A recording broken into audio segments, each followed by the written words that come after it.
Friends, welcome back to YouTube channel. ये हमारा BEd का 7वां क्लास है, फर्स्ट सेमेस्टर का। इसमें हम लोग जो है बीएड की सीरीज़ लेकर आए हैं। ये सीरीज़ जो है आपकी एग्ज़ाम पॉइंट ऑफ व्यू से बहुत ही ज़्यादा इंपॉर्टेंट और हेल्पफुल है। तो अगर आप लोग को वीडियो हमारी अच्छी और हेल्पफुल लगा करे तो आप हमारे वीडियो को लाइक और हमारे चैनल सब्सक्राइब जरूर किया करिए। और आप हमारे टेलीग्राम ग्रुप को ज्वाइन कर सकते हैं। टेलीग्राम ग्रुप को लिंक जो है वीडियो डिस्क्रिप्शन में दे दिया गया है। तो चलिए स्टार्ट करते हैं। अगला क्वेश्चन हमारा है, विकास की वातावरण संबंधित प्रक्रियाएं। वातावरण व्यक्ति के विकास को महत्वपूर्ण ढंग से जो है प्रभावित करता है। संबंधी परिवर्तन इस प्रक्रिया के होते हैं जो वातावरण संबंधी प्रक्रियाओं के फलस्वरूप उत्पन्न होते हैं। हम सब जानते हैं कि व्यक्ति के विकास में जलवायु, आहार, औषधि, ध्वनि अथवा प्रकाश इत्यादि वातावरण संबंधी कारकों का जो है महत्वपूर्ण प्रभाव पड़ता है। ये सभी कारक व्यक्ति के विचारों, अभिव्यक्तियों, भावनाओं इत्यादि को बहुत अधिक प्रभावित करते हैं। मनुष्य अपने विकास के दौरान वातावरण के प्रभाव को 2 प्रक्रियाओं द्वारा जो है ग्रहण करता है। ये प्रक्रियाएं जो है निम्न प्रकार की हैं। पहला हमारा है सामाजिक प्रक्रिया। सामाजिकरण एक वातावरण संबंधी प्रक्रिया है जो व्यक्ति के विकास में होने वाले व्यवहारगत परिवर्तनों को महत्वपूर्ण ढंग से प्रभावित करती है। सामाजिकरण संबंध में कहा जा सकता है कि सामाजिकरण वह सीखना या अधिगम है जिससे सीखने वाला व्यक्ति सामाजिक कार्यों को करने में जो योग्य बनता है। दूसरे शब्दों में जो है कहा जा सकता है कि सामाजिकरण एक व्यक्ति और उसके संपर्क में अन्य व्यक्तियों के बीच की पारस्परिक प्रक्रिया है जिसके द्वारा व्यक्ति द्वारा बालक या व्यक्ति सामाजिक नियमों, आदर्शों, मूल्यों, रीति रिवाजों, अभिवृत्तियों, विश्वास आदि को जो है सीखता है तथा इसके उपरांत वह सामाजिक आकांक्षाओं के अनुरूप व्यवहार करता है। व्यक्ति में सामाजिकरण की प्रक्रिया जीवन पर्यंत किसी न किसी रूप में चलती रहती है जिसके फलस्वरूप व्यक्ति अपने सामाजिक व्यवहार में परिमार्जन करता रहता है और सामाजिकरण की प्रक्रिया द्वारा व्यवहारगत परिवर्तनों को अपनाकर जीवन पर्यंत जो विकास करता रहता है। अगला हमारा है अधिगम प्रक्रिया। व्यक्ति के विकास को अधिगम बहुत अधिक प्रभावित करता है। व्यक्ति के विकास में अधिगम की भूमिका जो महत्वपूर्ण होती है। अधिगम द्वारा बालक ज्ञान का ही अर्जन नहीं करता बल्कि वह शारीरिक एवं मानसिक कौशलों का भी जो अधिगम करता है। इसके साथ साथ अधिगम प्रक्रिया में बालक नैतिक मूल्यों, अभिवृत्तियों तथा पूर्वग्रहों इत्यादि को सीखता या जो अधिगम करता है। बालक द्वारा चलना, बोलना, क्रोध आदि का प्रदर्शन सभी कुछ अधिगम के अनेक मनोवैज्ञानिक सिद्धांत हैं जिसके आधार पर यह जाना जा सकता है कि व्यक्ति किस प्रकार सीखता है तथा व्यवहार करता है। इन अधिगम सिद्धांतों के अनुसार तादात्म्यकरण, अनुकरण तथा जो है अंतर्दृष्टि आदि की भूमिकाएं भी व्यक्ति को जो सिखाने को प्रभावित करती हैं। क्वेश्चन हमारा है, विकास को प्रभावित करने वाले कारक या विकास को प्रभावित करने वाले कारक को स्पष्ट कीजिए। पहला हमारा है वंशानुक्रम। डिक मेयर के अनुसार वंशानुक्रम कारक में जन्मजात विशेषताएं हैं जो बालक में जन्म के समय ही पाई जाती हैं। प्राणी के विकास में वंशानुगत शक्तियां जो है प्रधान तत्व होने के कारण प्राणी के मौलिक स्वभाव और उनके जीवन चक्र की गति को जो है नियंत्रित करती हैं। इन वंशानुक्रम तथ्यों को प्राणी की संरचना और क्रियात्मकता से संबंधित संपत्ति तथा ऋण समझना चाहिए क्योंकि इन्हीं तत्वों की सहायता से प्राणी अपने विकास के जो है जन्मजात तथा अर्जित क्षमताओं का उपयोग कर पाता है। प्राणी का रंग, रूप, लंबाई, अन्य शारीरिक विशेषताएं, बुद्धि, तर्क, स्मृति तथा अन्य मानसिक योग्यताओं का निर्धारण वंशानुक्रम द्वारा ही होता है। वंशानुक्रम का प्रभाव जीवन के प्रारंभ के समय अर्थात जो है गर्भाधान के समय ही नहीं पड़ता बल्कि इसका प्रभाव जो जीवन पर्यंत रहता है। माता के रज और पिता के वीर्य कणों में बालक का वंशानुक्रम निहित होता है।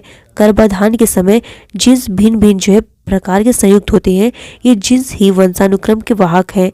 अतः एक ही माता पिता की संतान में जो भिन्नता दिखाई देती है। यह भिन्नता का नियम है। प्रतिगमन के नियम के अनुसार प्रभावशाली माता पिता की संतानें जो है दुर्बल और जो बुद्धि हो सकती हैं। नेक्स्ट हमारा है वातावरण। वातावरण में वे सभी बाह्य शक्तियां, प्रभाव, परिस्थितियां आदि सम्मिलित हैं जो प्राणी के व्यवहार, शारीरिक और मानसिक विकास को प्रभावित करती हैं। भौतिक तथा मनोवैज्ञानिक दोनों प्रकार का वातावरण बालक या व्यक्ति के शारीरिक और मानसिक विकास को प्रभावित करता है। अन्य क्षेत्रों के वातावरण की अपेक्षा बालक के घर का वातावरण उसके विकास के जो है सर्वाधिक महत्वपूर्ण ढंग से प्रभावित करता है। हमारा होता है आहार। माँ का आहार गर्भकालीन अवस्था के शिशु के विकास को जो है प्रभावित करता है। माँ का आहार जितना ही अधिक पौष्टिक होता है उतनी ही बालक के स्वस्थ उत्पन्न होने की जो संभावना होती है। माँ का आहार बालक के विकास को जन्म के उपरांत उस समय तक भी जो प्रभावित करता है जब तक बालक स्तनपान करता है। इसके बाद बालक स्वयं को आहार ग्रहण करता है, वह भी बालक के विकास को जो है प्रभावित करता है। आहार की मात्रा की अपेक्षा आहार में विद्यमान तत्व बालक के विकास को जो है अधिक महत्वपूर्ण ढंग से प्रभावित करते हैं। चौथा हमारा है रोग। शारीरिक बीमारियां भी जो है बालक के शारीरिक और मानसिक विकास को जो महत्वपूर्ण ढंग से प्रभावित करती हैं। बाल्यावस्था में यदि कोई बालक अधिक दिनों तक बीमार रहता है तो उसका शारीरिक और जो मानसिक विकास अवरुद्ध हो जाता है।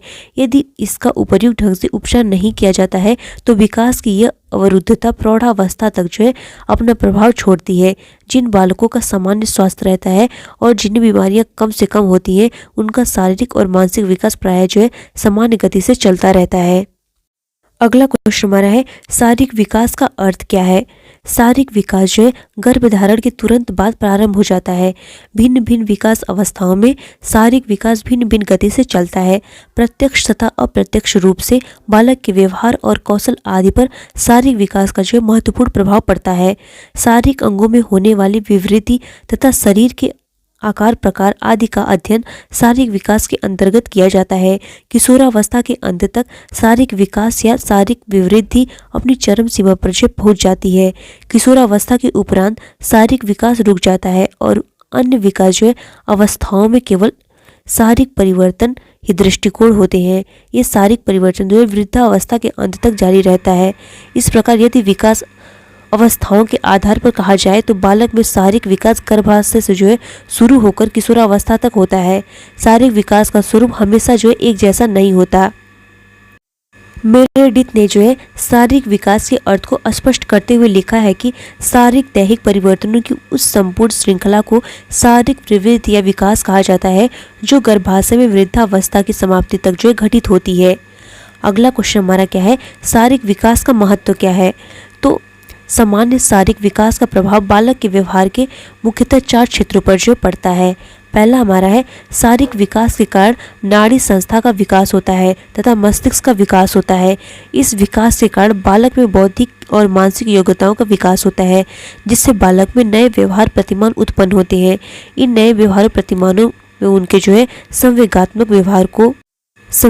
व्यवहार से नए प्रतिमान हो सकते हैं। सामाजिक अनुरूपता अर्थ प्रत्यक्षीकरण सामाजिक प्रत्यक्षीकरण आदि के जो है संबंध में नए व्यवहार प्रतिमान उत्पन्न हो सकते हैं। दूसरा हमारा है शारीरिक विकास का बालक के व्यवहार पर प्रभाव का दूसरा क्षेत्र मांसपेशियां हैं। बालक की मांसपेशियों में विकास और वृद्धि से बालक की गत्यात्मक क्षमताओं में परिवर्तन होते हैं। मांसपेशियों के विकास से उसकी गत्यात्मक क्षमताएं और जो शारीरिक शक्ति आदि सभी कुछ बढ़ जाती हैं। इन शक्तियों और क्षमताओं में बढ़ जाने से बालक खेल में जो है पूरा आनंद लेते हैं। उसे खेल में जो आनंद प्राप्त होता है वह उसके शारीरिक विकास के कारण ही जो है प्राप्त हुआ है। तीसरा हमारा है शारीरिक विकास का बालक के व्यवहार पर जो है प्रभाव का तृतीय क्षेत्र अंतःस्रावी ग्रंथियों के कार्यों में जो है परिवर्तन है। अंतःस्रावी ग्रंथियों की कार्य प्रणाली में परिवर्तन से बालक में नए व्यवहार प्रतिमान उत्पन्न होते हैं। पबर्टी स्टेज में बालक के व्यवहार में अनेक महत्वपूर्ण शारीरिक परिवर्तन होते हैं। इसमें से अधिकांश परिवर्तन अंतःस्रावी ग्रंथियों के कारण होते हैं। इन शारीरिक परिवर्तनों के कारण ही बालक विपरीत यौन के बच्चों में उनके कार्यों और उनके बातचीत से अधिक रुचि लेने लगता है। और चौथा हमारा है शारीरिक विकास का व्यवहार पर चौथा महत्वपूर्ण प्रभाव बालक की शारीरिक संरचना यानी फिजिकल स्ट्रक्चर के कारण पड़ता है। शारीरिक संरचना में उसकी लंबाई चौड़ाई और ऊंचाई आदि आती है। बालक की शारीरिक संरचना के ऊपर अभिव्यक्ति बालक के व्यवहार को जो है प्रभावित करती है। अगला क्वेश्चन हमारा है शारीरिक विकास चक्र या विवृद्धि चक्र। शारीरिक विवृद्धि नियमित रूप से जो है नहीं चलती। कभी शारीरिक विवृद्धि तीव्र गति से होती है तो कभी जो है मंद गति से होती है। किसी भी बालक में प्रतिवर्ष एक सा और एक निश्चित विकास नहीं होता।